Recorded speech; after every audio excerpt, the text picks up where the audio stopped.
The liver is the largest internal organ and the largest gland in our body. But what does it do?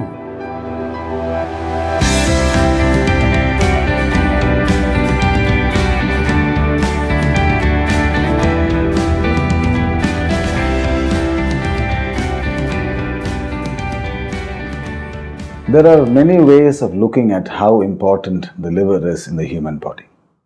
One is to just look at how many hours can you survive if the liver stops working. Less than 24 hours. The acid builds up and you die of acidosis and metabolic failure. Another unique feature about the liver is it is the one organ in the body that is capable of infinite regeneration. Within about 6 weeks, 60 to 80% of your liver can grow back. However, even this regenerating organ is not free from diseases.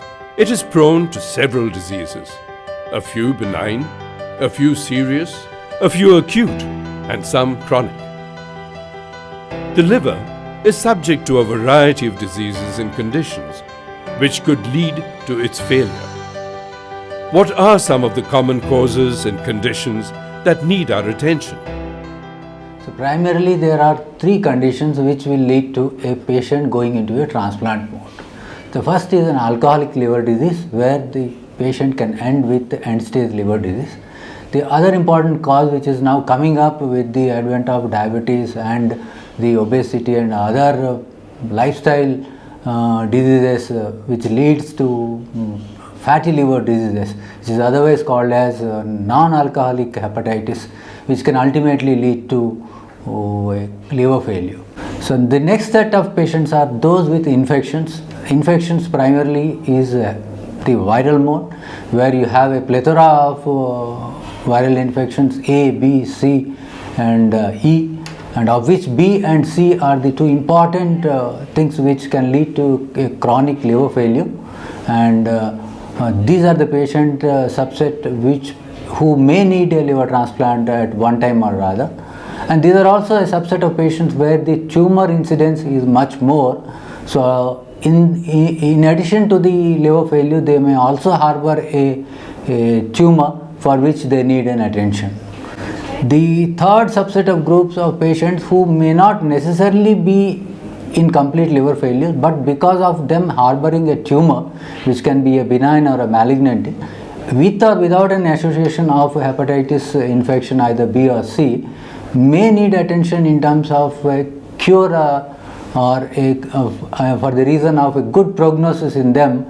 A liver transplantation may be very much beneficial and probably is the norm in present day context, where transplantation offers the only and a significant improvement in their condition. It could be hepatitis B or a fatty liver. When neglected, these diseases can result in a total failure of the liver, a condition known as liver cirrhosis. This condition is irreversible and is responsible for the death of many people every year.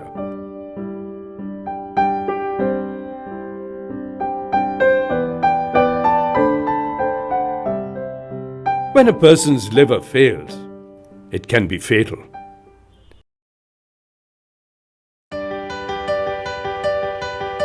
But at care hospitals, patients with liver failure begin a new journey.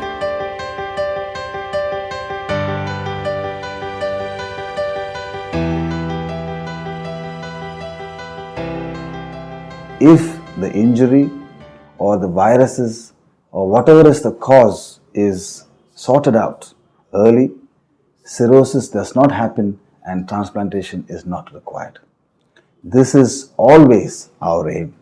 But in some instances, patients come to us very, very late in the disease, when their jaundice has gone to a very high level, when they have renal failure because of the liver failure. They have so much water in the abdomen that they cannot breathe.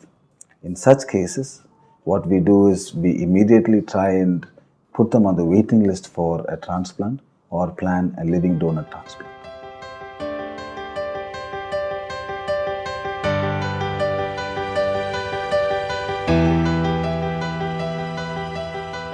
It is a long and hard journey that patients, their family and friends have to go through together.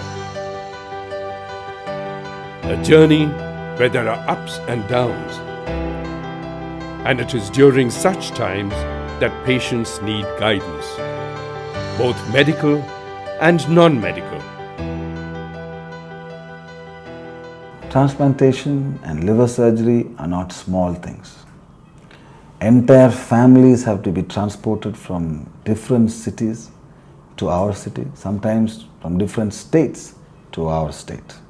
Therefore, we as a department have 3 or 4 people dedicated to looking after these families who have been moved here for the purposes of transplantation or liver surgery.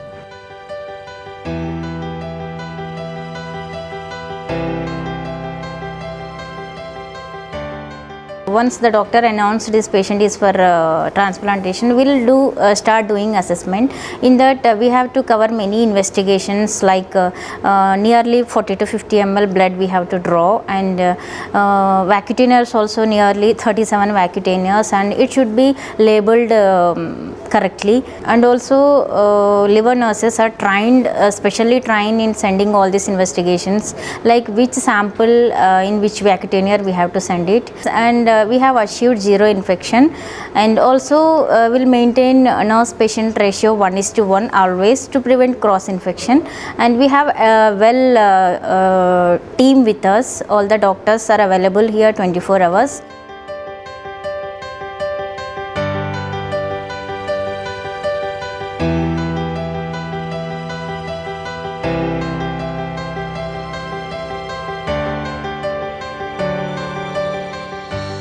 When a hospital provides care that you can trust, it plays a significant role in your healing. And we, at the Department of Hepatobiliary Surgery and Liver Transplantation, are committed to doing just that. I have had experiences earlier with a few of our relatives with regard to cancer. None of them have survived. But to see me today, 55 days after the surgery, I am really happy that I have chosen made the right decision to have it done by Dr. Tom Cherin as well as at care hospitals. जो care है, अहम care कर रहे हैं, तो वाकई care कर रहे हैं. मैं इसके लिए हॉस्पिटल के लिए तो बोलूँगा very good care. After my operation, it's 2 years. I have no problem. I didn't come for a checkup. And at this age, so I give my best of wishes. Pray God that let these type of hospitals come up more and more.